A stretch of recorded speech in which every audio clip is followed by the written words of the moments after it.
Thank you for joining us today here on Fighting Words. And joining me today is none other than Boston Salmon. Boston, how are you today? I'm good. How's it going? All good, man. Just staying active in quarantine, trying to do my best to keep on top of things and establish a routine. I know for you, you've been staying active recently. Last week on Friday, you competed for LFA 84 against Shawn West, and that fight didn't go as expected. Now, there was a lot of controversy in that fight. It did end with an illegal blow, an illegal knee specifically, on which you were on the receiving end. And obviously, that's been the subject of discussion for a lot of pundits, a lot of media, and obviously for yourself. And I'd like to give you the floor, in a sense, to walk through what happened and talk about how you're feeling as a result of both the fight and the aftermath. And without further ado, I'd like to give you the floor to kind of explain what happened in your own words and how things have been in the aftermath.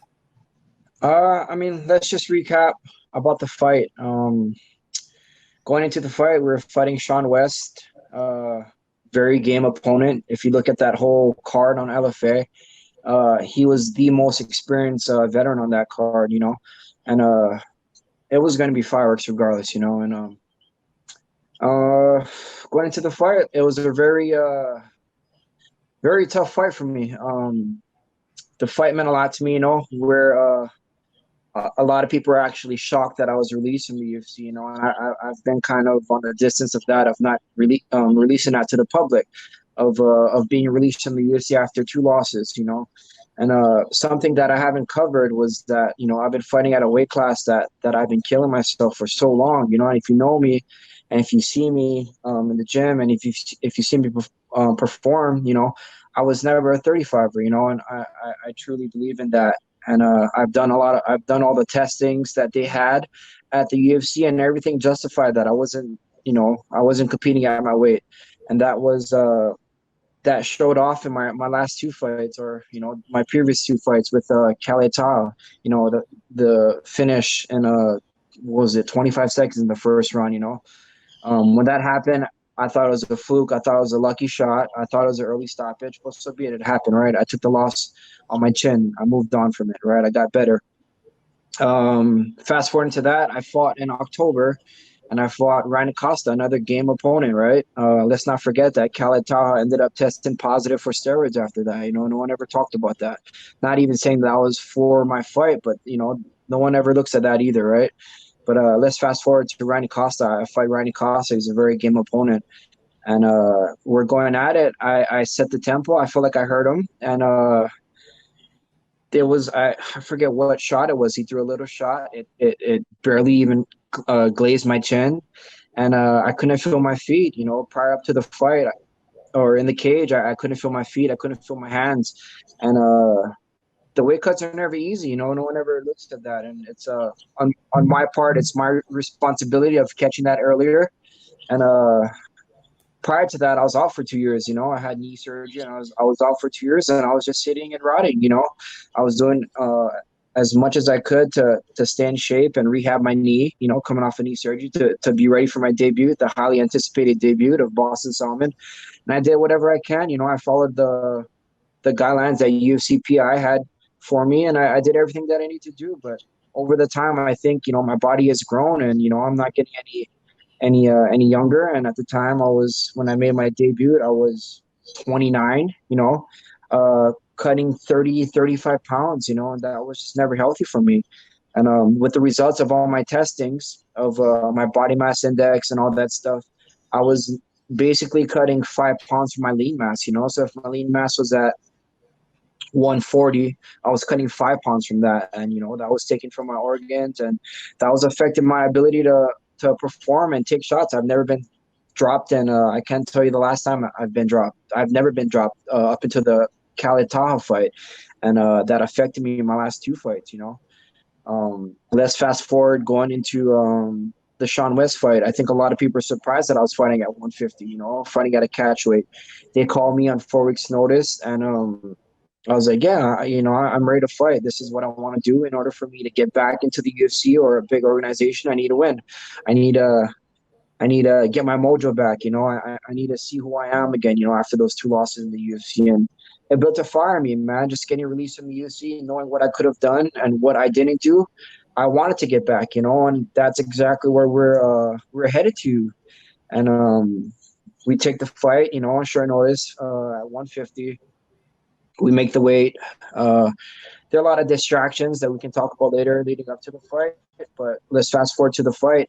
I felt good. I had a new corner. I had Coach Jimmy Gifford in my corner. He's trained the greats of Misha Tate, Joe Benavidez, uh, Forrest Griffin. He's won, multiple championships. He's coached alongside the great of Robert Follis, and it was a joy just having him in my corner. It was a different look that I needed, that I feel like I really needed to advance in my career. And like I said, going into the first round, I felt good. There wasn't really any shots that he landed significant besides the leg kicks. He was chopping at my calf, and he landed maybe about, I counted the first round, maybe about 6 leg kicks until I really started checking him, and then he started slowing that down. He didn't really land anything significant standing up. I landed the better shots.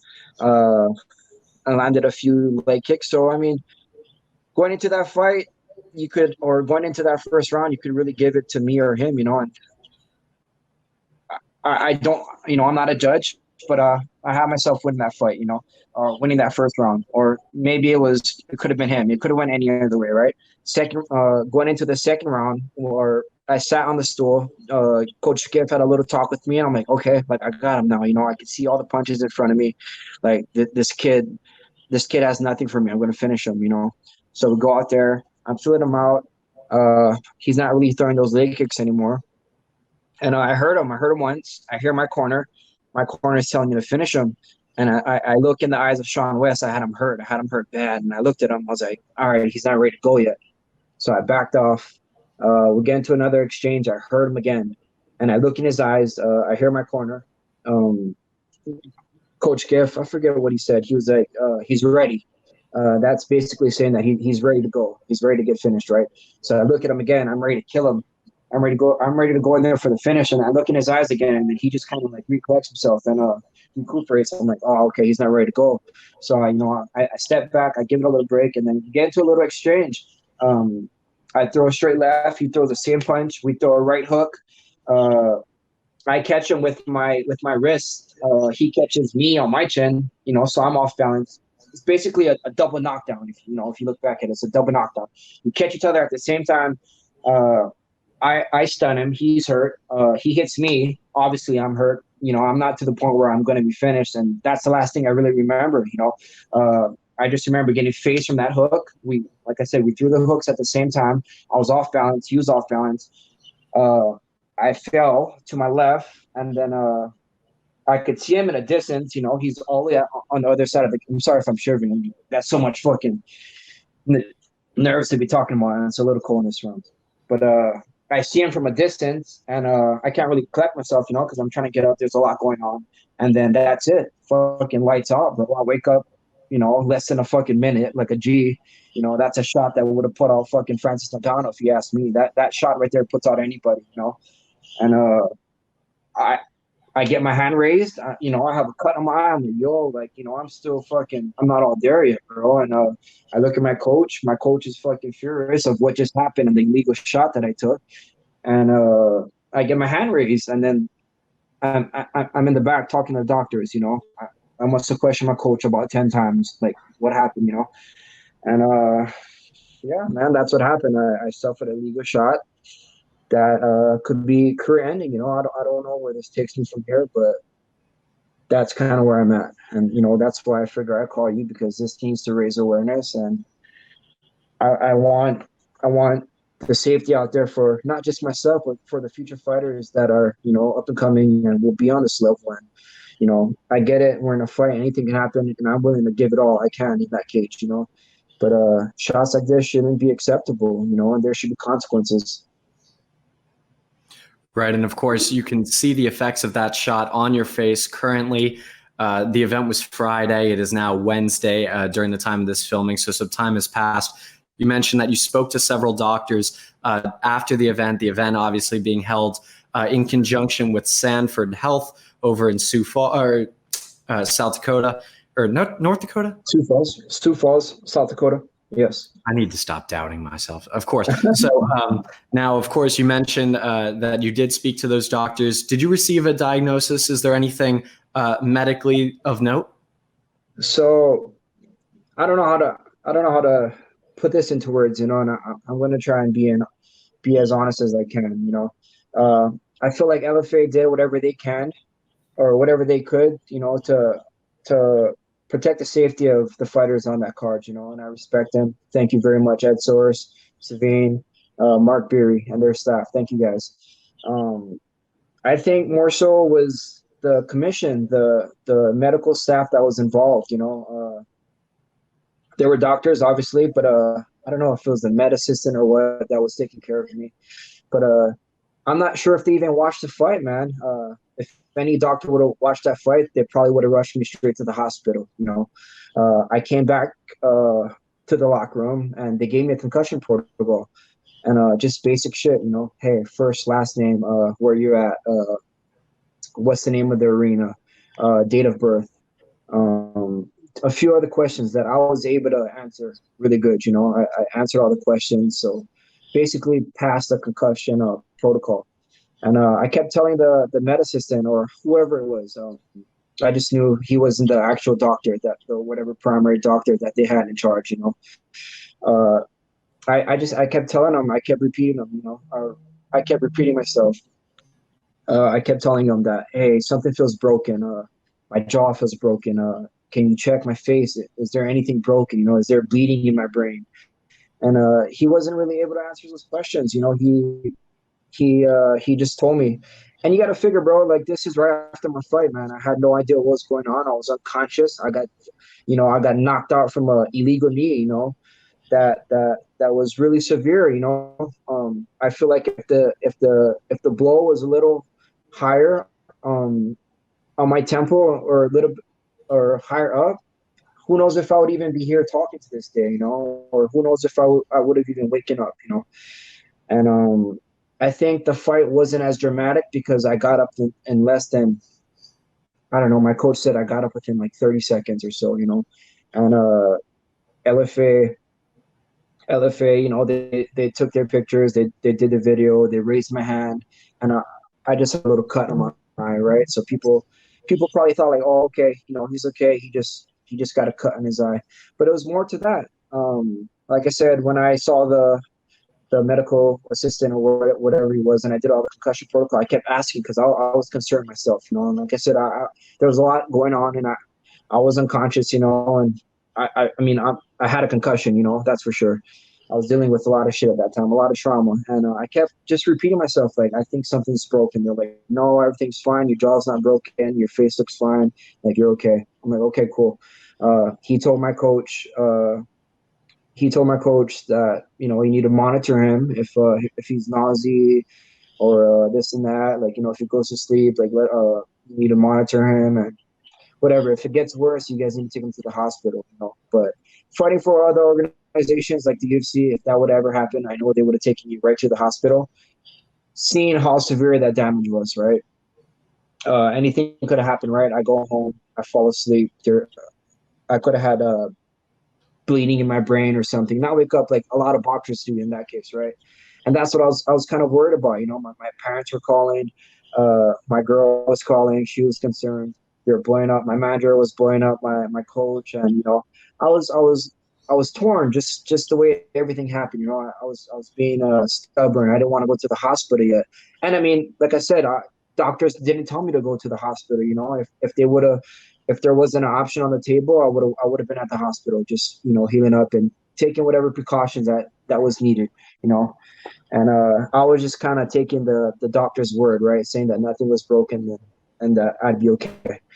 So it took about 4 hours. We got back to the room, and I was just just trying to catch my breath and just think about what just happened, and the consequences and the things that I got to deal with as a person. You know, it was a lot to take. You know, it was very, very emotional time for me, and it took me about 4 hours to actually make the decision because you know my parents are emotional, my girl was emotional, and they're like begging me to go to the hospital. You know, so I finally grabbed my balls and I'm like, yo, like, fuck, let's go to the hospital. You know, it's better late than ever. You know, here I'm starting to think about, you know, the past boxers that died. You know, I'm getting brain trauma. You know, having multiple hits to the head, and just you know bleeding in the brain, and they never wake up. So I'm like scared, man. I'm like, fuck, like I want to wake up tomorrow. You know, like I'm not ready to leave yet. You know, I'm scared at this point.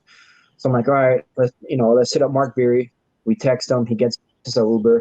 We go to the hospital. They sit us down. We do whatever. They put us in a CAT scan. We do all the testings on our brain. Everything comes back, whatever. They're like, well, good news is that you don't have bleeding in your brain. I'm like, okay, cool. He's like, bad news is that based off of the scans, your orbital bone is fractured.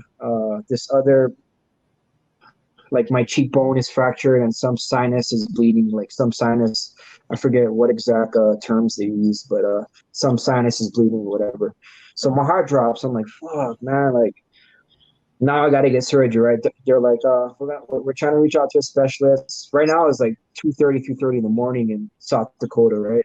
They're trying to reach out to a specialist, and the specialist basically looked at the looked at all the paperwork and whatever scans, and basically said that I'll be needing surgery from this illegal blow that I suffered, and it kind of, you know, it relieved a lot of stress on my parents and the people who care for me, you know, because when things like this happen, you know, people get emotional and they want to know that you're okay. And I'm happy that I made that decision, right? Because who knows if I would have went home and, you know, nothing would have happened, right?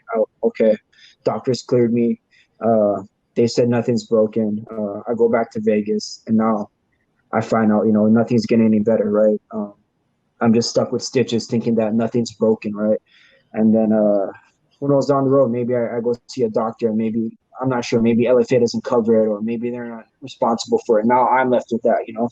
So I'm happy that we made the decision of going to the hospital and getting all that things checked, but just sucks, man. Just sucks where I'm at in my career, you know? Leading up to that fight, I feel like I'm winning. I feel like I'm going to finish him. And then I took an impact of a illegal knee that, you know, like I said, I don't know if this ends my career or what happens from here, you know, but it's not okay, you know, and I'm here to raise awareness for myself and for the future fighters that fight, you know. I don't think it's LFA's part to get behind of any of this, but maybe the commissions need to be a lot more strict, you know, and they need to set better guidelines of the safety of fighters, you know. And if this doesn't work anytime soon, you know, this could be really bad in the future for, you know, fighters that take severe damage like this, you know. And I don't want this to happen to anybody else. I get mistakes do happen, but how can we be responsible about this, you know, and just take better precautions of illegal blows like this happening in mixed martial arts. Right, and of course you raised a lot of serious topics there. Firstly, that the medical staff at the event, according to your answer there, discharged you from the event without checking you into a hospital and concluded that there was nothing structurally wrong with the facial area. Of course, you mentioned later a doctor was able to confirm that you did have a broken orbital and some other facial injuries as a result of that CAT scan. And again, you said that official, to your knowledge, was a medical staffer. Are you aware of their relationship to either LFA, Sanford Health, or the Athletic Commission? I do not. From what I heard, I mean, LFA brings in the commission, right?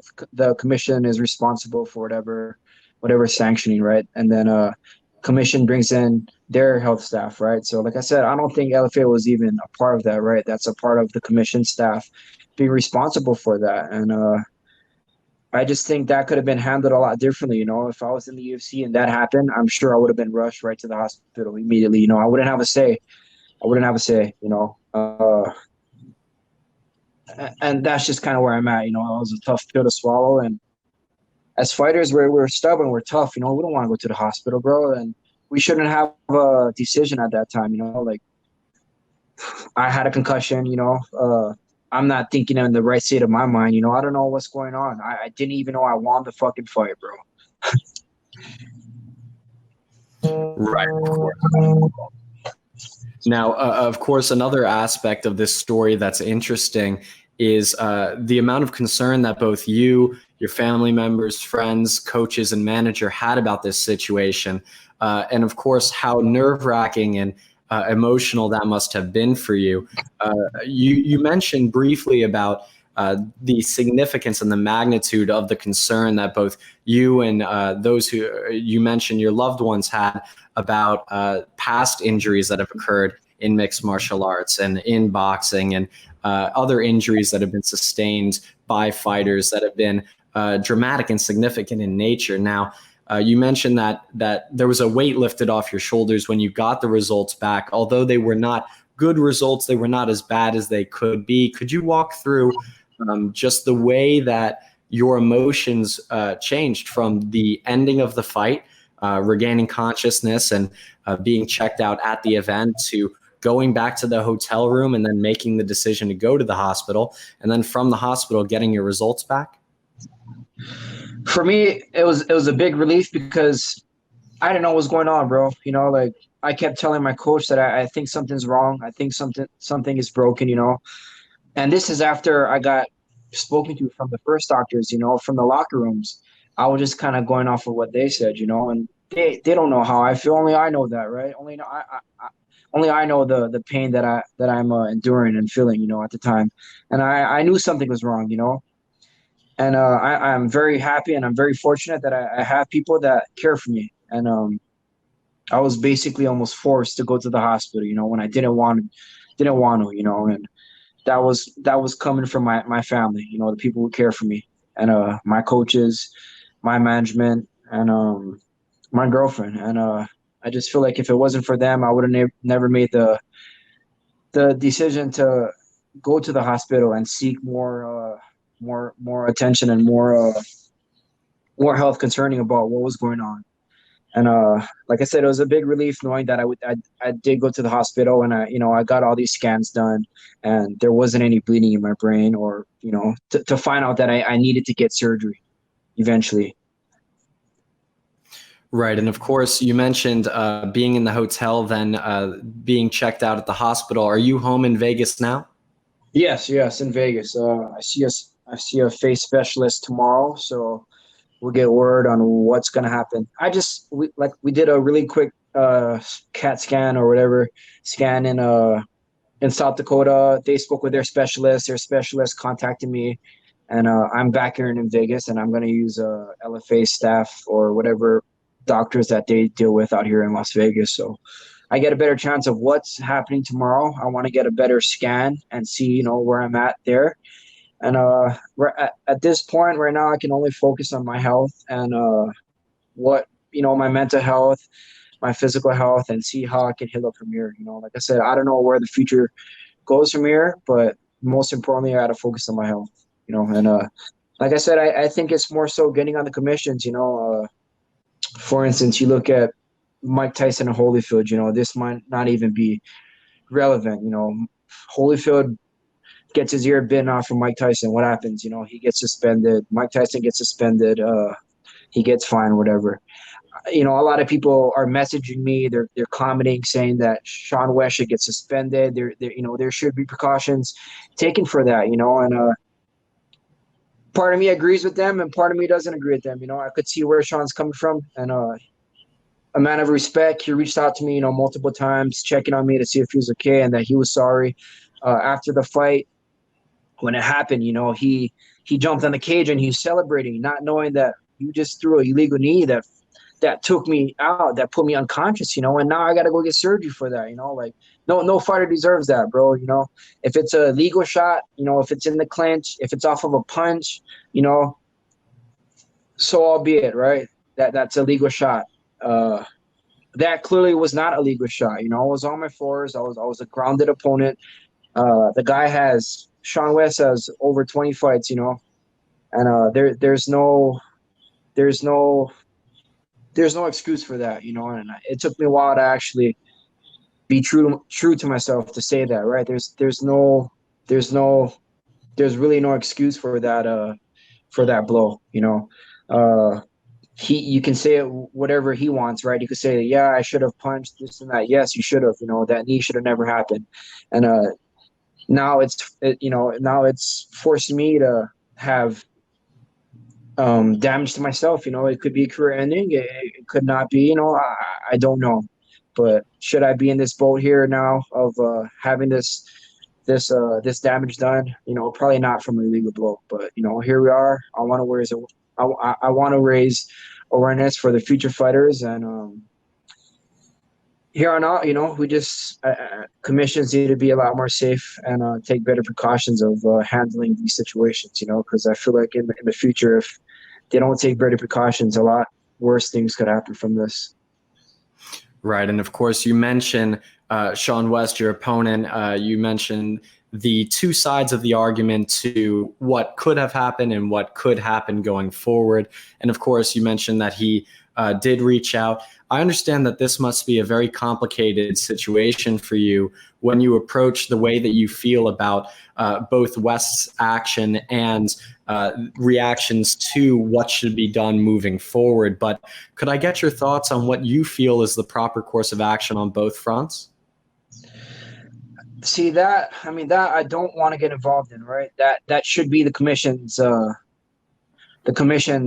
decision. That should be LFA's decision. You know, I don't wish the worst on anybody. You know, I don't wish for Shawn West to get suspended. That's not my job. You know, that's something for LFA and the commission to look into. You know, if I ever done that to any other opponent, I would probably expect something coming out for me. You know, I would expect some kind of suspension or something. I don't know. I don't know that. Like I said, that I cannot speak upon. You know, and like I said, the commission and LFA needs to get on board with that. That is not my job. And of course, that's speaking specifically to this situation, your situation. Would you support any kind of broad measures for illegal blows going forward? I know you mentioned that you want to raise awareness about these kinds of issues and hope that nothing like this happens for other fighters. Would you support something like a mandatory suspension for an illegal blow, or in the event of a disqualification, or, for example, a mandatory review board? Are there any measures that you believe could be applied broadly to this situation to address it going forward? I think the last one that you stated, just a mandatory review, you know, have all staff aboard, all commission aboard, and have them replay that, you know, and see if it was actually intentional or not. And if it is, then they need to take action about that, you know. A lot of people, you know, they said like that's legal, you know, that's legal in ONE FC, that's legal in Pride back in the day. Well, that's not legal in LFA, you know, that's not legal in the UFC, that's not legal in Bellator, you know. As far as I've been in the UFC, or as far as I've been fighting in mixed martial arts, that's never been legal in my part. I know clearly the rules, you know, I know clearly that you cannot knee a downed opponent to his head, you know.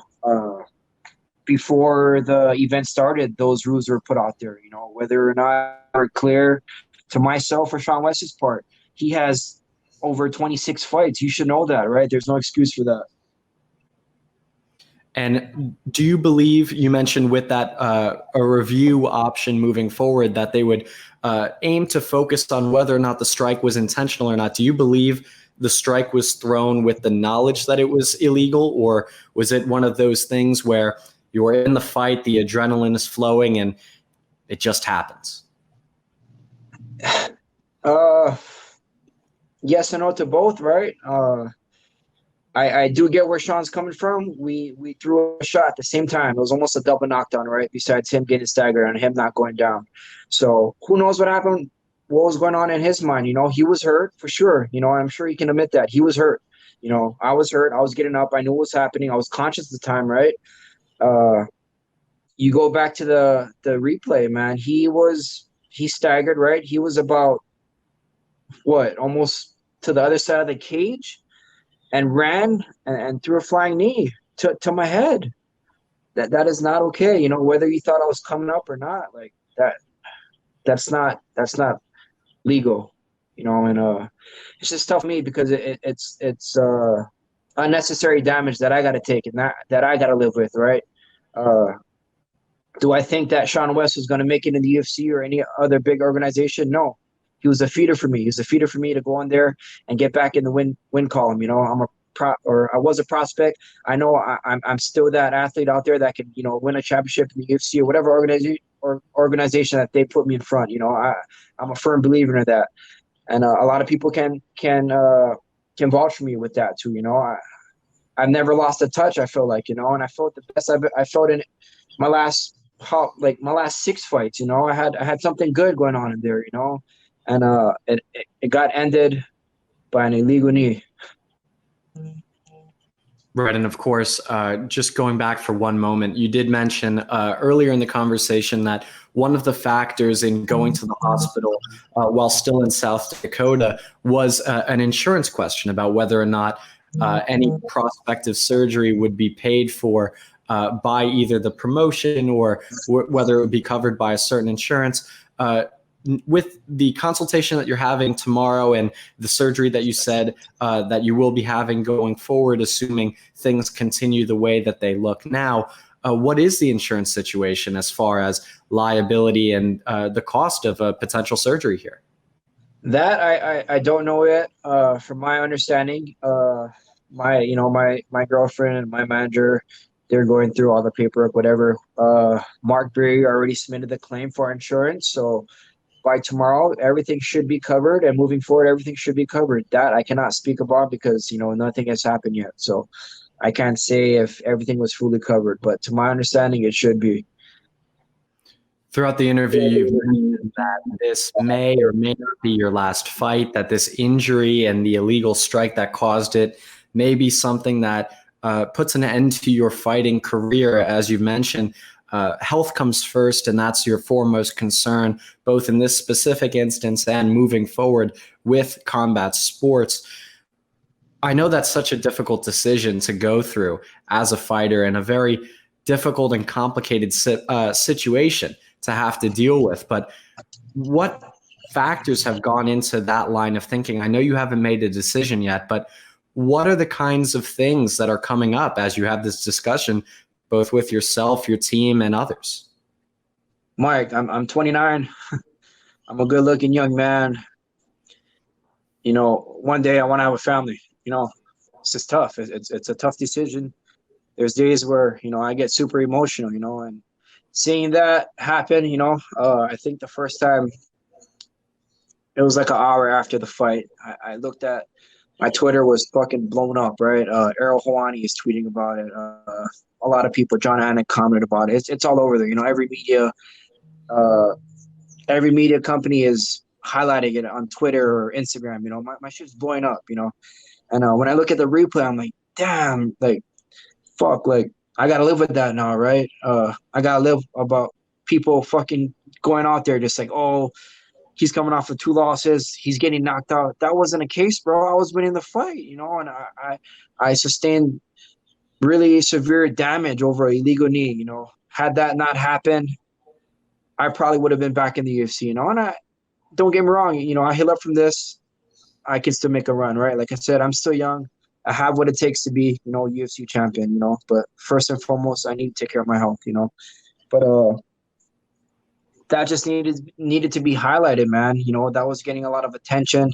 And before I came out and spoke about it, you know, I reached out to you, and I feel like this needed to get awareness. And me and my manager, we are working on a statement. That statement is not available, and it's not ready yet. And when the time is right, I'm going to release that and have a statement for my fans, you know, for the public to see, you know, because this is something that shouldn't get swept underneath the tables, and we should be raising awareness about this situation that I've experienced. Now, of course, with you and your manager putting together a statement that would represent a formal way of addressing the situation, have you and your team considered any kind of action in this sense? Have you considered bringing an appeal of some sort to an athletic commission or advocating for any kind of specific measures moving forward? You would think, right, Mike, if you're a fighter, you would think your management is out there for you, right? To look out for you, for your best interests. When I lost a split decision to Zach Riley in Denver, my management reached out to the Denver Commission to try and get that decision appealed, right? This is far worse than that. You know, this is not a split decision, right? This victory is going to determine whether I fight again, you know, in the future, right? This is something that I've done for a while now, you know. This is something that I look forward to. This is something that I was bled for, you know, and it sucks to know that this could potentially be taken away from me, you know, from a legal blow, you know. And I hope that my manager and my management, they do what's right, you know.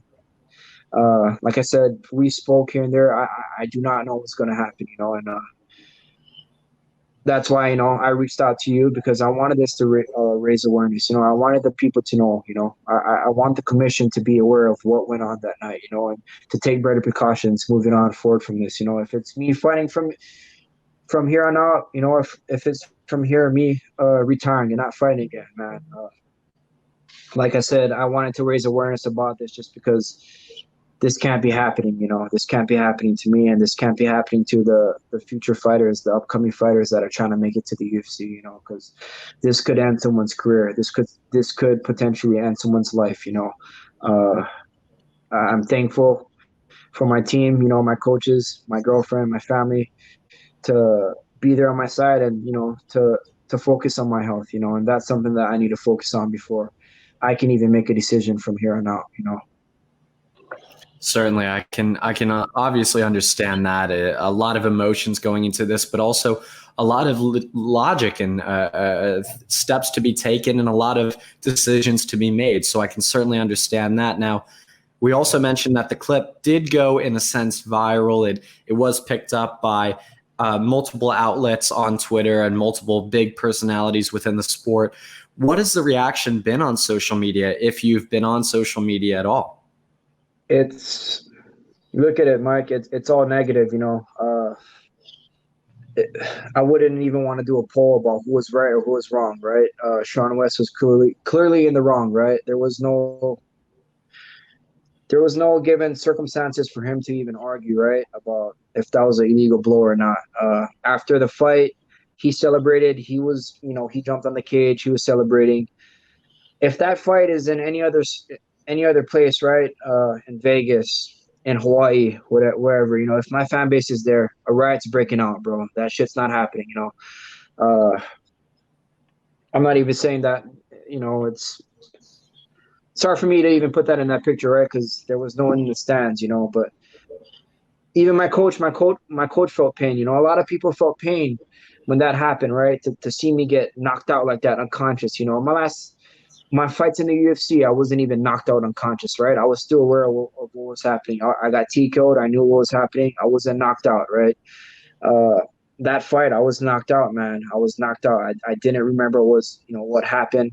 I didn't remember that I even won the fight, you know. Like I said, I remember throwing a straight left, a right hook, catching him, hurting him, me getting hurt, getting up, and then fucking lights out, and then getting my hands raised, you know, and then just questioning my coach 20 times, like, what happened, you know, how did I win, what happened, how long was I knocked out for, you know, like, what happened, you know. And like I said, no fighter deserves that, man.